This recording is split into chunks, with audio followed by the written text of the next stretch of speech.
qabxii addi bilisummaa Oromoo haayiloo deebine waamunni namni kun dubbachuu jiru addi bilisummaa Oromoo ibsisa keessa baase wanni guddoon uummata akka horii qalama jiru akka bineensaatti adamsamee jeefama jiruun mootummaa jira mootummaatti yina maani afaan jaajjessanii sobuun fakkeessuun hin barbaachiftu afaanum galtuun itti manii jechuudha akka addi bilisummaa Oromoo gorkan mootummaan hin jiru gurmaa uf jaaraa uftisa waan jedhan dhibbi keessa dhibbitta mana haawwanni guddoon ibsan keessa hin jaaladha ibsan keessa akka malee ammaache dhuga tokko laf kaa'e dhuga jirtu tokko laf kaa'e maal jedha warri baqattummaan godaantummaan lafa Oromoo gubbaa qubatee nu firgoonoo fit wannenne qaama mootummaa qaama intelligensii qaama loltoota kana ta'e Oromoo miidha jiraachuu kaa'ee jira wanni kunin uummata Oromiyaa keessa jiraatu kan ka Oromoo waliin jiraatu irra dhibba geessisu fadon ta'in dhuga laf jirtu tan fakkaata meentaalitii Oromoon itti miidhamuu jirtu keessa maal jedhan gara laafuun gis tokko gara laafuun ammeen namaani nam goote de weellisaan sirbennaan uummata Oromoo sabab gara laafuun masaatiin miidhama arguu hin dandeetu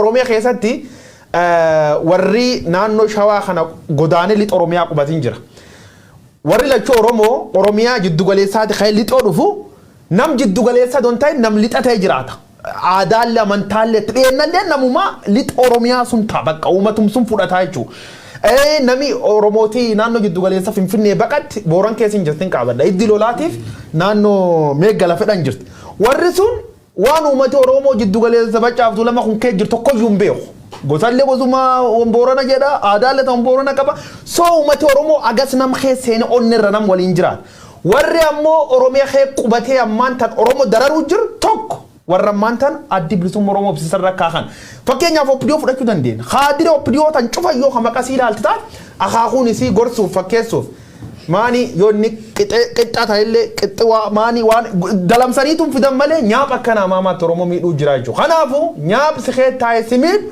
yookaan ofirra eddak nyaaphaan laalte yookaan ofirra tisitaa jechuudha wanni guddoon ibsu kanarra jaalladha khajal qaba uummati uftisuu qaba yes kaafa'ulleen ibsoonana strong yaayu jaalad akka baa'oo kan jajjabeessaa uummatatti maal lammeessoo warra ammoo nu firummaa nu fiqqabna kan ukeettaa'e nu nyaata kan sirriitu ofirra eeguu qabnu waan jira kaasuu qaba ajanda kanasuma gabaabsine gara waraan kaabaat daba asirratti cufuudhaan dura qabxiilee tokko kan ibsa kana keessatti eeraman osoo hin tuttuqin kan hin darbine hoogganoonni caasaa mootummaa keessa jiran dabalatee qaamoleen mootummaa dhaaboleen mootummaa gaafa Oromoon qaama biraatu qeera jedhu ba'anii iyyu malee gaafa Oromoon miidhamu ba'anii hin dubbatanii jechuudhaan wanti adda bilisummaa Oromoo eeranii jira ibsasaa kana keessatti koomishinii mirga namoomaa Itoophiyaa fudhachuu dandeessisa haleellaa toleetti raawwatame osoo ogeessi tokko ergee bakka sanatti maaltu ta'e waan jedhamu dhaqee hin qoratin midiyaan qixxee breaking news dhaan gadi ba'e garaagarummaa saasii tokko illee osoo hin qabaatin gadi ba'e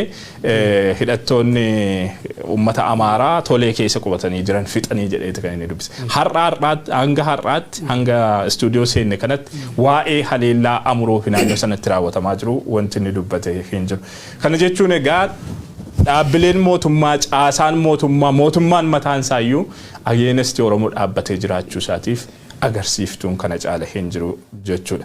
Egaa uummanni Oromoo wal ta'ee tokkummaadhaan ka'ee yoo of ittise yoo of baraararraan kan hafe qaamni mootummaa naaf dhaabbata rakkoo kana naaf fuura balaa kana jalaa na baraara jedhee inni abdachuudhaaf qabu akka hin jiraannes ibseeti kan inni jiru adda bilisummaa Oromoo. Egaa uummanni Oromoo ofaa ittisu ofaa tiksu yeroo jennu kanatti ammoo bifa kamiin haala kamiinidha ijaaramee kan inni of tiksuu danda'u waan jedhu irratti yaada deemuun barbaachisaadha jedheetan yaada. Kallattii garaagaraatiin tumsatu barbaachisa uummanni kun akka inni of ittisuufi jechuudha. Hidhannoo bitee akka inni hidhatu gochuudhaaf tumsatu isa barbaachisa uummata kana ijaarama jabaa akka inni qabaatu gochuutu isa barbaachisa. Diasporaan Oromoos kanarratti hojjechuu danda'utu irra jiraata jedheeta yaadaan abbootiin qabeenyaa kanarratti hojjechuu danda'utu irra jiraata yoo uummanni isaanii jiraate yoo qabeenyi isaanii nagaadhaan kabajamee jiraachuudhaaf danda'e yoo daangaan Oromoo daangaan Oromiyaa kabajamuudhaaf dandeesse abbootiin qabeenyaas hojjetanii qabeenya horachuudhaaf kan isaan danda'an iddoowwanuma haleellaaf saaxilaman kanatti amma qabeenyi investara meeqaa barbadaa'ee akka jiru odeeffannoo guutuudha kan qabnu tokko lamaan gadi baasuudhaaf ni dandeenya. qonni eenyu akka barbadaa'ee jiru haleellaan akkamii akka irratti raawwatamee jiru qabeenyi eenyu akka saamame tokko lamaan ibsuun hin danda'ama jechuudha. Jechuun kabiraa kan biyyatti dhalli namaa kan keessa salphate hin diigamnee bor fayyitii maal ubsobu yookaan daldal siyaasaa taphachuun ta'ini Itoophiyaan akka diigamte hayyuu bultatan ganuma bira deemna. Karoori ammaan tana tolfam Oromoo diiguu Abiy Ahmed waggaa afran dabre jalqabee partially ayyuutti milkaa jedhe amana. Itti milkaa'u saatiif ragaaleen gugurdoon waggaa afuriin durgaaf wallaggaa irratti duuli banan uummata wallaggaa maal godhanii war tokko balleessoo barbaad mootii keessa jeefta abbaa warraa yookaan ilma hangafa yookaan jaarsa qaroo keessa dhooftaa jechuudha. Uummati wallaggaa uummata Oromoo kan caala uummata dammaq waan ta'eef nam barat waan qabuuf target godhanii rukutu jalqabanii jechuudha. Rukuta wallaggaa tururratti callimne jennaan ganda Oromiyaa hunda keessatti ilmi nama manidhaati baasee rashanamu jalqabe Oromiyaan guutuun dacha dhiiga dacha qoosaa taate jechuudha. Waan garas nyaata uummata wallaggaa har'i jeessan kan hin dubbatu. Maaliif seeta? Borgana mallee wallaggaa namni tokko hin dubbatu yoo borgana masiif fixan karsiillee namni dubbatu hin jiru. Kaboorona fixan soo akkan divide goote uummata garboomsite yuulchite jilbeeffachiifte bit. Kun falaasam Abbisiniyaan ittiin beekamtu falaasam Itoophiyaa biyyatti jedhamtuun ittiin dhaabbate. Gartee Itoophiyaan dhiigum qulqulloota gubbaatti ijaaramte tanaaf biyyin taane tanaaf giza cufa kadhattu tanaaf giza cufayyuu hongee tanaaf giza cufayyuu beel tanaaf giza cufayyuu waraan. Kanaafu dhiigi qulqulloota ammallee kanumaaf lolaa jira. Kaani gochi Oromoon kee jiru yeroo tokko maalii wal bira qabdilaan seena waraabessa namtichi olla dhufe bineensi miil nyaachuu jalqabennaani na nyaatee jiran dubbatinii jedhe. Aginni fixatu. Haalleeni kaan fixennaan akkisatti dabrin been Oromoo seena kan kee jira akka waliigalaatti ammallee taanaa wanni guddayyoon jedhamu qaba saatiin qabnu waan deemuu jirtuuf addi bilisummaa Oromoo kana wal qabatee baasee jira ibsisa sun dinqisiifadheettiin itti seenu fedha. Uummati Oromoo uftisuuf mirga guutuu qaba mach self defend uftisuuf of carraan jiru waan jedhu guddoo jaaladhe jechuudha. Irdiddibuun hin barbaachisu fakkeessuun hin barbaachisu afaan dippiloomaasii lafseer qabdi keessa dippiloomaasii dubbata laf heeraan bulti keessa waan dippiloomaasii haasoftu laf ilmi nama lukkuu re'aan qat keessatti mootummaa biibulch waliin jirra biikee jirredhani afaan laafuun hin barbaachiftu.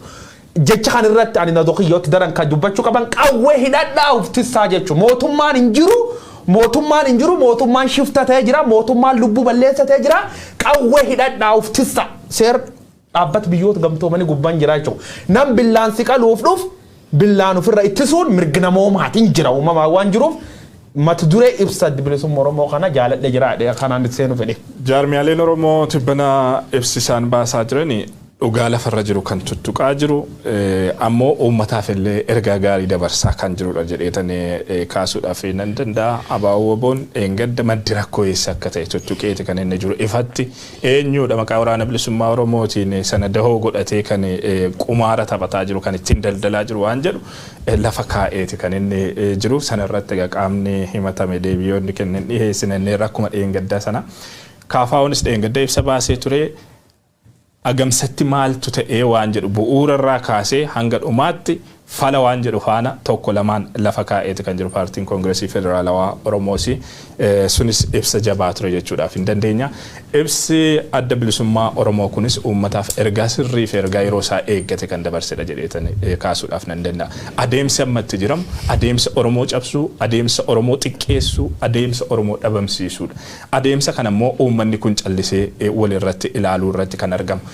Uummanni kun akka inni callisee walirratti ilaalu kan taasisaa jiru ammoo kan uummata kana dammaqsuudhaaf qaban dirqama qaban jaarmiyaaleen Oromoo ergaa yeroo isaa eeggate uummataaf dabarsuu dhabuun sababa tokko dhadheetanii yaada. Kana cabsee jira addi bilisummaa Oromoo. Uummanni Oromoo hammeenyaa fi ajjeechaa seera idil-addunyaa cabsuudhaan irratti raawwatamaa jiru ofirraa ittisuu qabaa jedhee jira. Akkamiin ofirraa ittisaa waan jedhu uummanni keenya tokko lamaan taa'ee hojii manee godhatee itti yaaduun barbaachisaadha jedheetan yaada. Ajjeechawwan agamsa akkasumas horroo bulluqii fi iddoowwan birootti raawwataman tuttuqee jira. Ibsi adda bilisummaa Oromoo kuni humnoonni federaalaa humnoonni mootummaa federaalaa uffata siivilii uffachuun qaama humna faannoo fakkaachuun gocha kana akka raawwatan illee mirkanaa'eeraa jira. Horroo bulluqfa'itti haleellaan raawwatame jechuudha.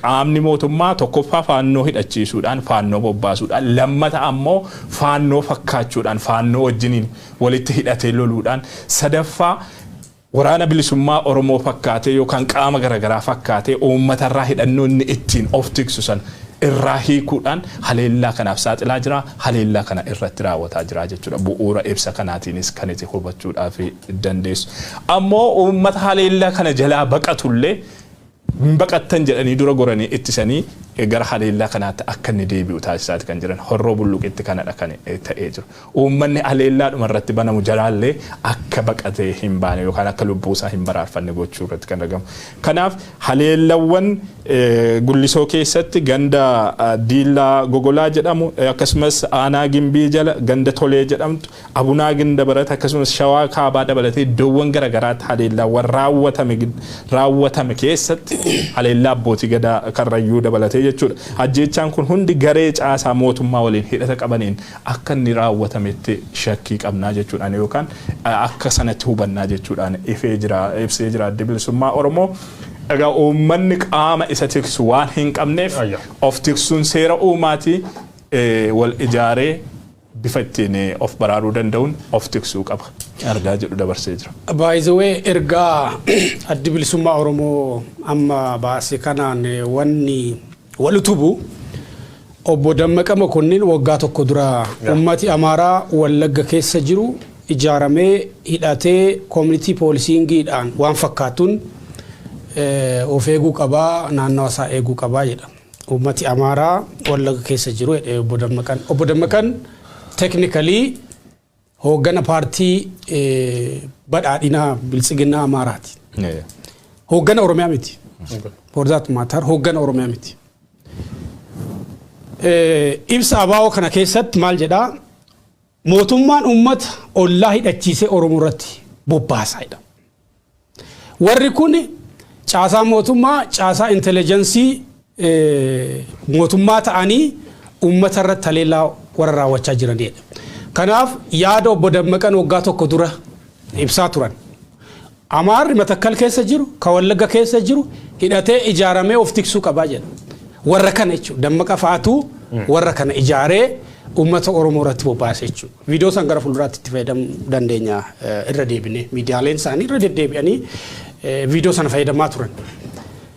Technically immoo Dammaqa Mokonnin Amaarri hidhachuu qaba jechuun inni hooggana Itoophiyaati immoo. Amaarri Oromiyaa keessa jiru hidhachuu qaba jechuun immoo Oromoon hidhachuu qaba jechuu isaati. Inni hooggana biyya olii galaati mitiire. Ummati Oromoo hidhachuu qaba akka jechuuti.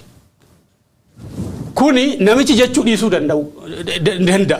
Garuu ummati Oromoo qofti osoo hin taane akka biyya sanaa keessatti hooggana biyya sanaati jennee haa fudhannuuti ummati biyyattuu hunduu hidhachuu qaba jechuu isaati. Kana sirriitti jala muranii walitti himuun baay'ee barbaachisaadha. Karaa biraatiin ummati akka Oromoodha duguuggaan sanyii irratti aggaame maal gochuu danda'a kan jedhu ija seeraatiin ilaaluun baay'ee barbaachisaadha.